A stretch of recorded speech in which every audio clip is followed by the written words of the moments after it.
guys? Well, we're here with another podcast. We did the winter meetings wrap up, and I really liked what I kind of got out of it. I think some of you guys might be interested in me doing one each week. Fridays or Saturdays. This won't be up on Friday night, late probably, so you'll probably see it on Saturday. So we're going to start off with some pretty sad news. Of course, I'm pretty sure the whole world knows by now Craig Sager passed away. Sad stuff right there. Yeah, I don't want to get too much into the sad stuff, but it's rest in peace. But we're going to go ahead and jump into the NFL for this week. The only really news that we had was Jeff Fisher has been fired. He had a season record of 4-9, and after that Falcons game, I'd have fired his ass too. Jesus, it was bad, so bad. The Falcons didn't even have Julio Jones and Mohamed Sanu, and they still got him. And his overall record with the Rams was 31-45-1. So obviously, he was not that good. I mean, so yeah, I kind of saw that one coming.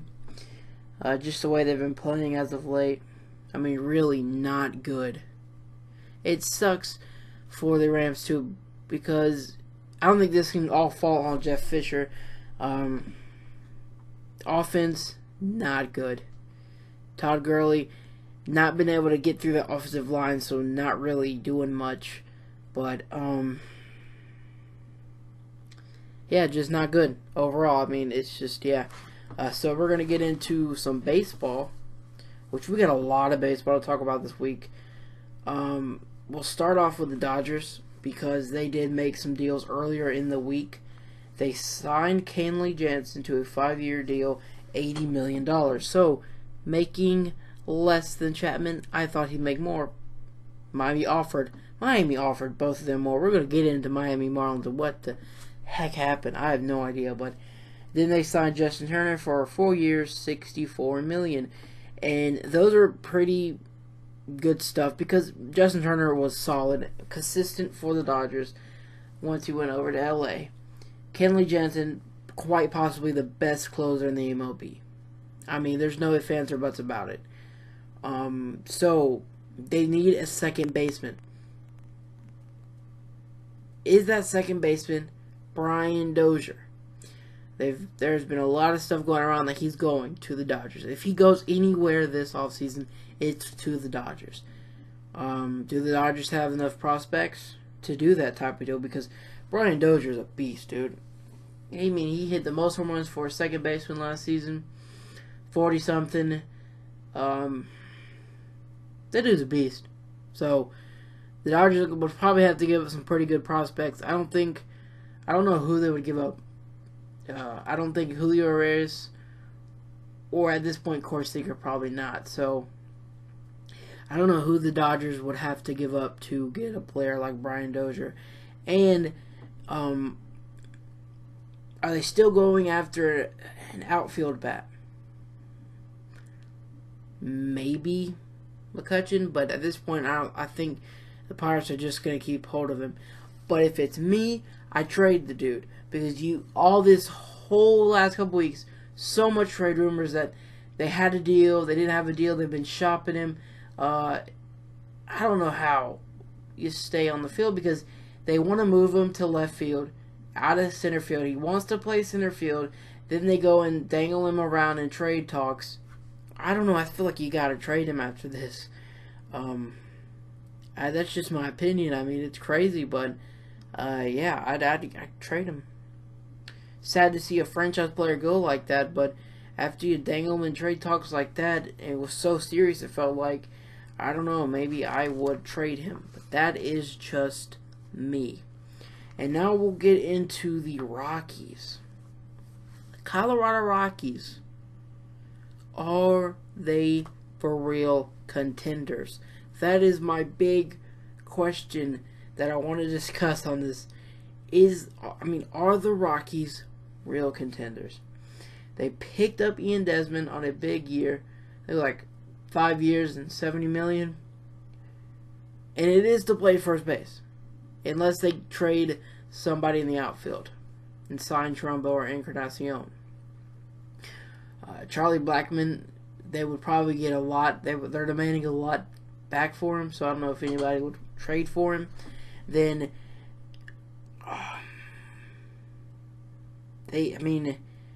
Bud Black was on High Heat on MLB Network, and he said he signed to play first base. So, that's where he's going to play. There's a lot of different things going around that. Yeah, they're going to trade an outfielder and put him in the outfield, but nope. For right now, if they don't trade an outfielder, I guess he's playing first base. Which the dude's got talent. I think he can do it. They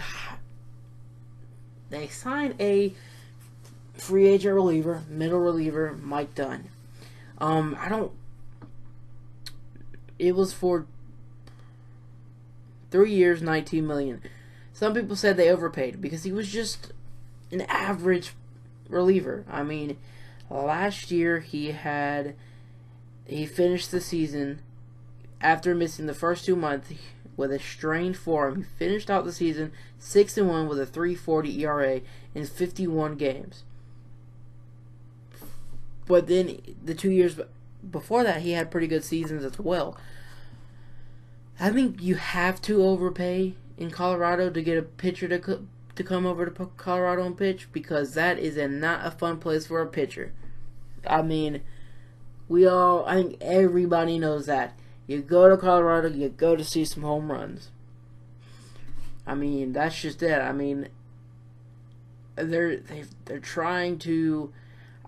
They're probably gonna have to go out and sign some more relievers just to do something. They've got a really young pitching staff, starting rotation. So I don't know if Colorado, I can really say yes or no if they are a serious contender or not. It's tough right now. They've got the bats to do it, but do they have the pitching to do it? I mean, that's my question. Do they have the pitching to be serious contenders? Now, if they go out there and get a guy like Trumbo or Encarnacion, that might just raise it even just to crazy heights that fucking they're going to hit a home run every inning. I mean, come on. I have no idea. That is insane to think about Trumbo or Encarnacion going to play with Nolan Arenado, Trevor Story, Cargo, Charlie Blackmon, Ian Desmond. Holy crap. The home runs would be for real in that place. They already are crazy a lot. They would be even more if that were to happen. So now we got another team that I really want to discuss. I really want to discuss what is going on with the Marlins. They offered Chapman more. Chapman turned it down. He still got paid a lot by the New York Yankees. I think for him, it kind of just, he wanted to go back to where it was comfortable for him, and that was New York. He's played there before. He liked it, obviously. And that's kind of the same way with Jansen. They offered Jansen more than the Dodgers offered him. And it's the same thing with him. He wanted to go back to where he's played for the last couple seasons. I think since he started. So, Don Mattingly and A.J. Ellis, Don Mattingly, former coach, obviously, and A.J. Ellis was the catcher for the Dodgers. So, I don't know. Maybe that might have been comfortable over there. I don't know. But they both just went somewhere else for less. They still got paid a crap ton. So the Marlins obviously needed to go out and sign some relievers. I didn't understand the first move, Tazawa. I think he's 30 now. Last season he had a 4.17 ERA and 49 2/3 innings. For 2 years, $12 million. I don't know if he can bounce back. He played in Boston.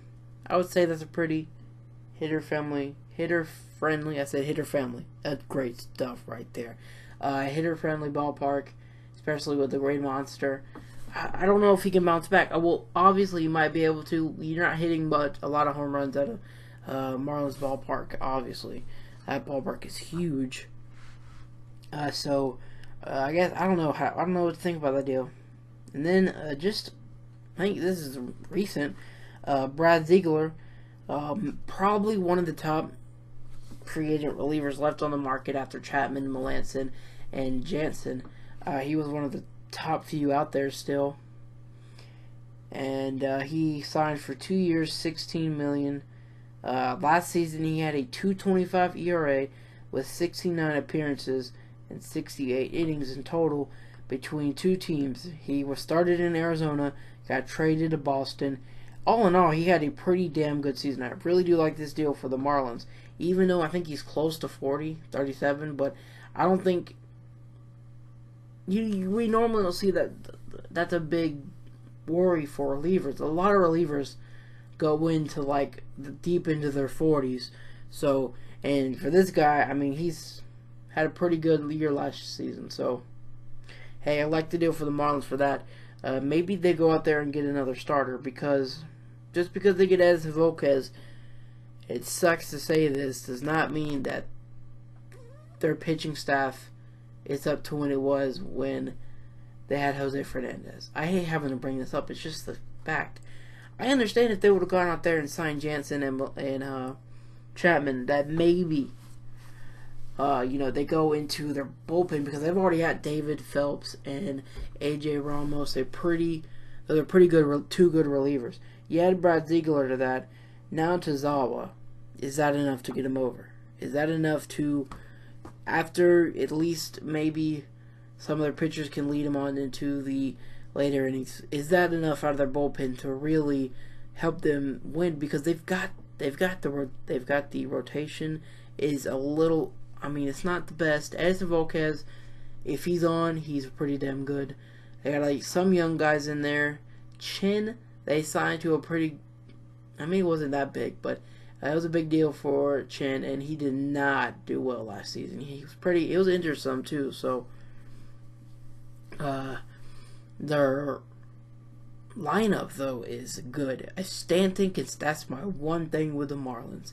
They signed him so much. I mean, it's $300 million or something for a lot of years. He's got to stay healthy if they want to do anything in the NL East, because they've got to face the Mets and the Nationals, who are contending for a playoff spot.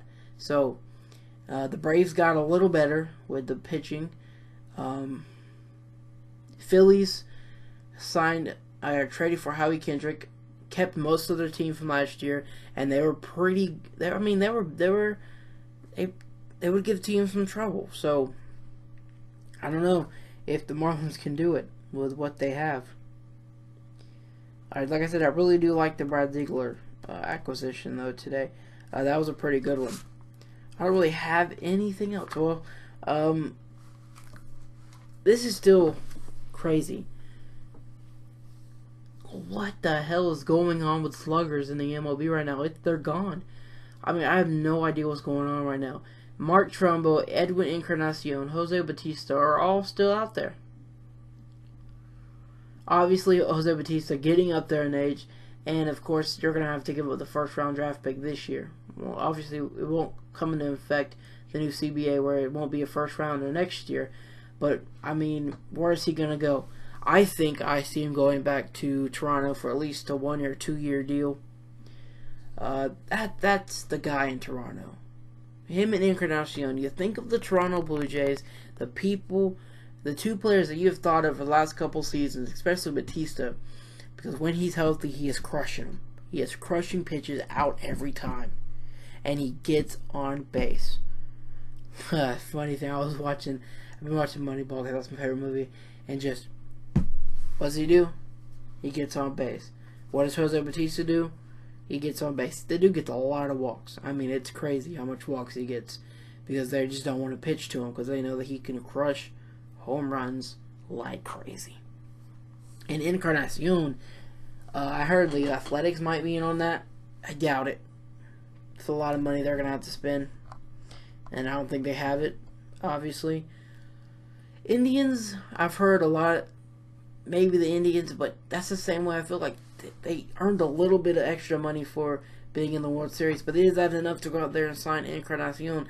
They won't give Napoli 2 years or a little bit more money, and I don't know how they're going to go out there and spend on Encarnacion when they won't do it on Napoli. So, yeah, I have no idea what's going to happen with Encarnacion. I see him either going to the Rangers or going back to the Blue Jays. I mean, I had no idea. It's crazy. Mark Trumbo, on the other hand, I see him going to either the Rockies or just back to the Orioles. He had a crazy good season with the Orioles. Before that, when he was on the Angels, first started his career, on the Angels, he was doing pretty good, hitting the drum bombs. Remember, that's what everybody used to say every time he hit a home run. Gets traded over to Arizona, then Seattle, not doing too well over there. It was not good for Mr. Trumbo. Goes to freaking Baltimore, and the dude has an outstanding season. I mean, he led the MLB in home runs.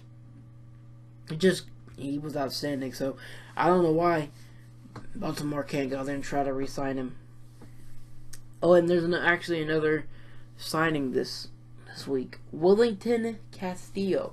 So talking about the Orioles, and I just remembered they signed Wellington Castillo to a 1-year deal. So does that signal the end of the Matt Wieters era?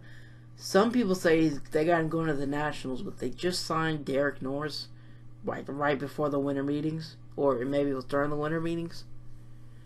And he's a pretty decent catcher. Matt Wieters, really good catcher. I mean, he can hit. He really can hit. So, Braves need a catcher. Why not? I mean, I don't know. I just think the Braves need to do that. One thing that's going to draw in some tickets. Maybe that's Matt Wieters. I mean, I have no idea where he's going to go. But a lot of people are saying the Nationals. Yeah, I don't know about that. I don't know. It's really weird what's going on with sluggers in the market. There's not really much starting pitching left. This year's starting pitching was not good. There's one guy that I think a lot of people are sleeping on, and that's Tyson Ross. Going into this last season, he was the guy in San Diego. I mean, but you could say Jim Shields, but I didn't see Jim Shields. Because the season he had before that, Tyson Ross felt like to me like he was going to step up and be the guy. He gets injured, never really lives up to the hype, and they release him. I mean, people got to be looking at him because he's a pretty good pitcher. I mean, because when he's healthy, he's got good stuff. I mean, it's pretty good. I mean, so are people sleeping on Mr. Tyson Ross? I think I might have, the one big question I had this podcast was to find out if I feel like the Rockies are contenders. And I think I got an answer out of myself. No. The pitching just has to be better for me. They've got an outstanding lineup. I mean, if they can go out there and do what Toronto did, just pitch plus hit, they'll be fine. Because Toronto, that last season, 2015 season, they really hit. I mean, it was crazy. And they had, David Price didn't do nothing in the playoffs, but they had a little bit of pitching. This year, their pitching was way better with still the amazing power and everything out of that lineup. So, I think the Rockies just need some pitching, and I think I could really take them as serious contenders. But they are in a tough division with the Dodgers and the Giants. So, that's coming to the end of this podcast. Number 1. Weekly. Let's see how this goes. If this gets a good feedback and people seem to like it, I'll continue. If not, sorry guys. But any questions for next week's podcast, leave them down in the comments below. Friday or Saturday this will be out. Like, subscribe, and comment. I am out. Thank you so much for watching.